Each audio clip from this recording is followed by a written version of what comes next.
Good morning, students. Yesterday we were studying verbs, and now today we shall know the kinds of verb.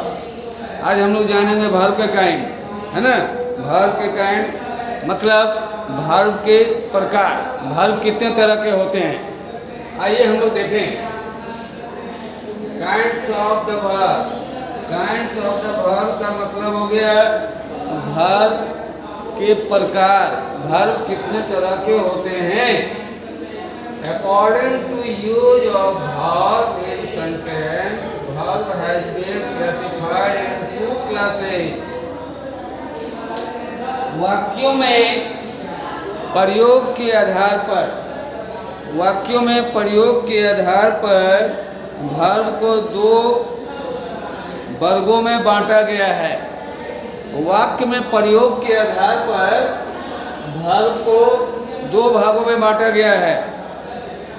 पहला first main verb and second helping verb. पहला हुआ main verb, दूसरा हो गया helping verb. Main verb को हिंदी में कहते हैं मुख्य क्रिया। मुख्य क्रिया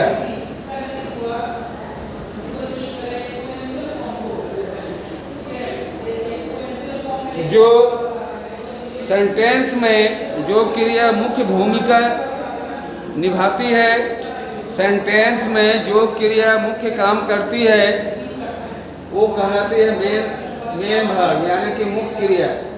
और दूसरा वर्ब है हेल्पिंग वर्ब, इसका हिंदी हो गया सहायक क्रिया।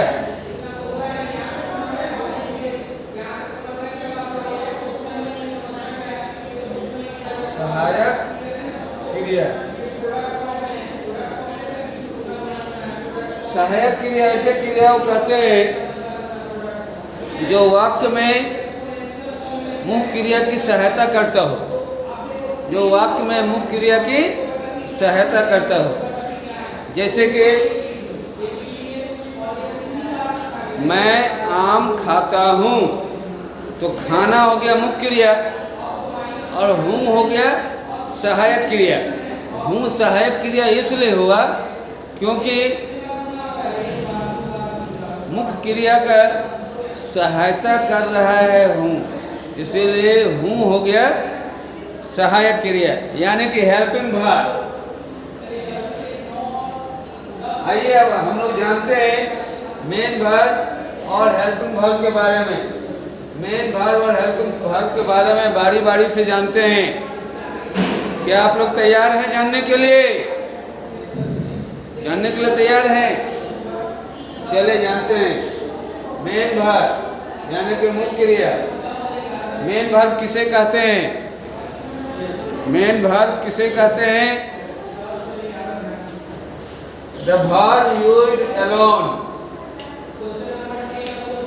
The verb used alone or together with helping verbs are called main verb. क्रिया जो वाक्य में अकेले, क्रिया वह क्रिया जो वाक्य में अकेले या हेल्पिंग वर्ब के साथ,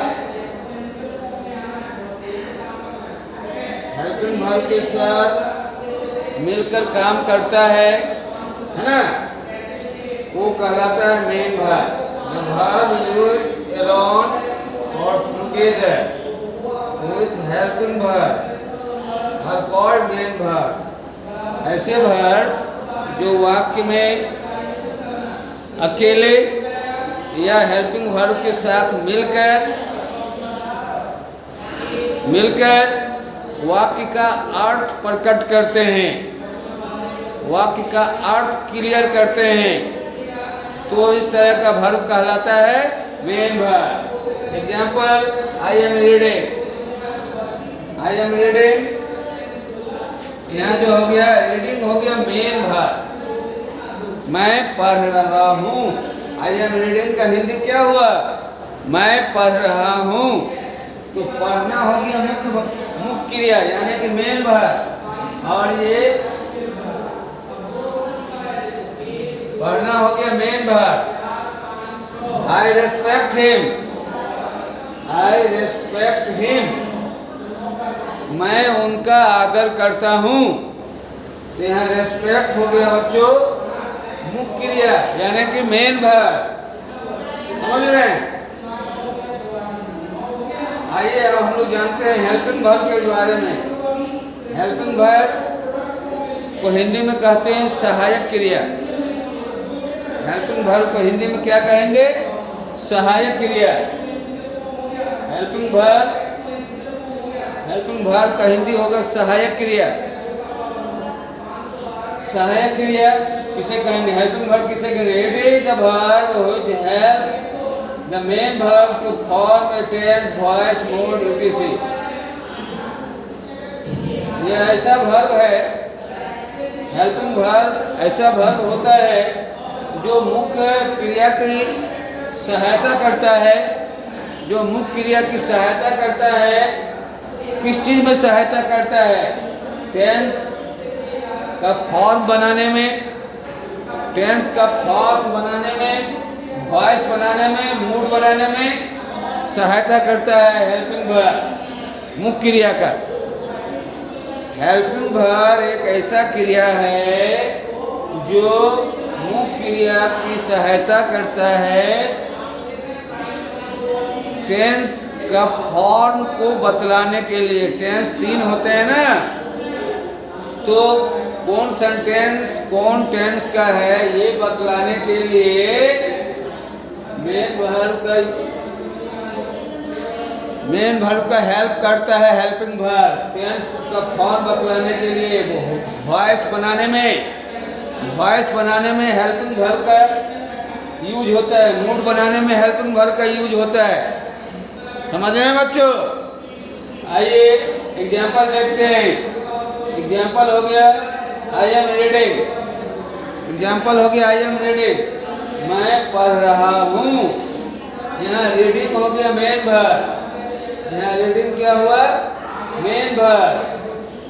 और एम हो गया हेल्पिंग वर्ब। ये एम जो है मेन वर्ब को सहायता कर रहा है ना। ही विल गो, वह जाएगा, जाना हो गया मेन वर्ब और विल हो गया हेल्पिंग वर्ब। ये विल जो है मेन वर्ब की सहायता कर रहा है। समझ रहे हैं? तो बच्चों आज के लिए इतना ही। और टाइम भी हो गया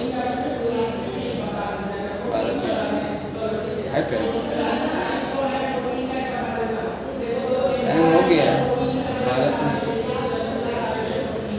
बच्चों। अब लगभग आज का क्लास का टाइम लगभग समाप्त होने वाला है। आज हम लोग यहीं तक जानते हैं वर्ब के बारे में, और कुछ बचा हुआ है। Verb, transitive verb, intransitive verb के बारे में जानना होगा, है ना। वो सब हम लोग कल जानेंगे। अभी मैं जो आप लोग को पढ़ाया हो इसको आप लोग क्लियर करेंगे और लगे हाथ इसको याद करेंगे, ताकि आप लोग को एग्ज़ाम में जो आए क्वेश्चन उसका आंसर लिखने में सुविधा हो। ठीक है बच्चों? काहे नहीं कर हैं? हम अपने लिए कर रहे हैं। अरे पूरा आवाज़ सुनाई दे रही है। हम अपने लिए किए हैं। हम भी इंग्लिश के टीचर, हमको अच्छा लगा है इसलिए। आप ये हद करते हैं, किसी का पढ़ाई लिखाई फोटो नहीं कर। अरे वो हम अपने लिए किए हैं, घर पे मैं देखूँगा इसे, हमको अच्छा लगा। ये ठीक नहीं है। अरे तो हम किसी को दिखाएंगे थोड़ी, आप तो बुरा मान गए। हम अपने लिए बोले, हम अपने लिए लिए हैं। हमको अच्छा लगा है डेफिनेशन, मेन वर्ब और हेल्पिंग वर्ब, लेक्सिकल वर्ब और ऑक्सिलरी वर्ब। एंड कर दे। Okay my dear students, we shall discuss more in the next class. और ज़्यादा कुछ वर्ब के बारे में जानेंगे अगले क्लास में, यानी कि कल जानेंगे। Till then bye, have a nice day.